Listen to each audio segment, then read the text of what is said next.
Ever since I was a young boy, I grew up in a town near a major airport, which meant the main business sector was aviation. And how my dad earned his source of income was for working for Virgin Atlantic for over 14 years. And I was privileged enough to go to the Caribbean and Florida every year thanks to some staff discounts.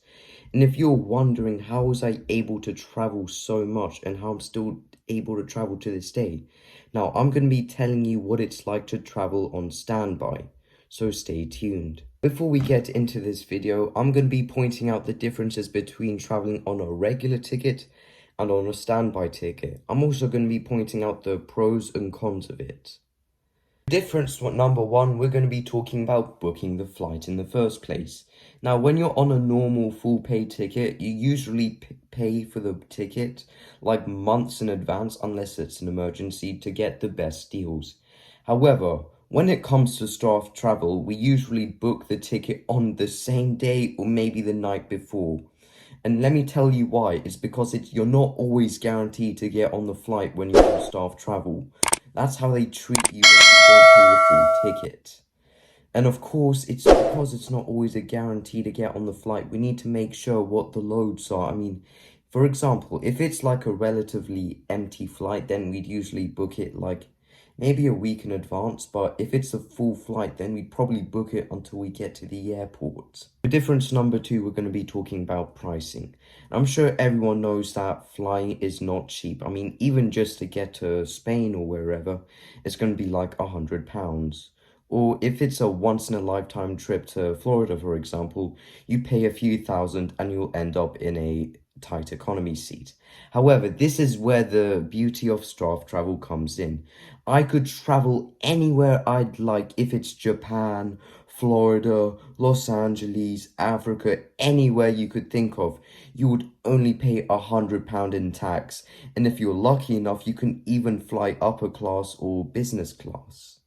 I mean, this is where it's worth it. Even if you're not guaranteed to get on the flight, honestly, I don't care. The discount is what makes it worth it in the first place. For difference number three is guarantee on getting the flight. Now, when you're flying on a normal expensive ticket, you're most likely gonna go from point A to point B unless the flight is cancelled. However, when it comes to standby travel and the flight is full, you're probably not going to get on. And in this case, you either have to like get another flight, which you hope is going to be more empty, or you probably have to travel from a further airport or get a connecting flight. Now, I remember when I was flying back from Florida to the UK in 2021, we were supposed to fly from Daytona to Atlanta and then Atlanta to London, but because the Daytona to Atlanta flight was full, we had to drive all the way from Daytona to Miami just to get on a Virgin flight back to Heathrow. And now this is where we move on to difference number four, and that's rebooking. Now, if you miss your flight for any reason on a regular ticket and you're basically messed up, you're screwed. There's no way you're going to get to point B unless you pay a hefty fine or whatever. However, when you're on staff travel, if you miss your flight, they'll easily refund you within a week. And you can literally just book a flight within minutes and then get on the next flight. I mean, that's how reliable it can be, and sometimes it's actually helpful. Now, this brings us to difference number five, which is the different types of booking systems. Now, you're either given regular staff travel, which is applying for the airline you worked for, and you're usually given a high priority of getting on and bigger discounts and so forth.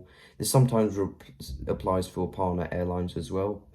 And then there's the Z tickets, which applies for like, you can fly on 100 different airlines for a discounted price. However, their strict policy still applies. It's more worth it to fly for the airline you worked for, since you get like, more priority and better chance of getting on, so forth. But Z ticket is reliable when you need to get to a destination that the airline you worked for doesn't fly to. Thank you so much for watching this video. I hope this taught you something, and if you like any of my content, which I hope you do, now just please give me a subscribe and everything, and stay tuned for more amazing content. And I see you in the next time.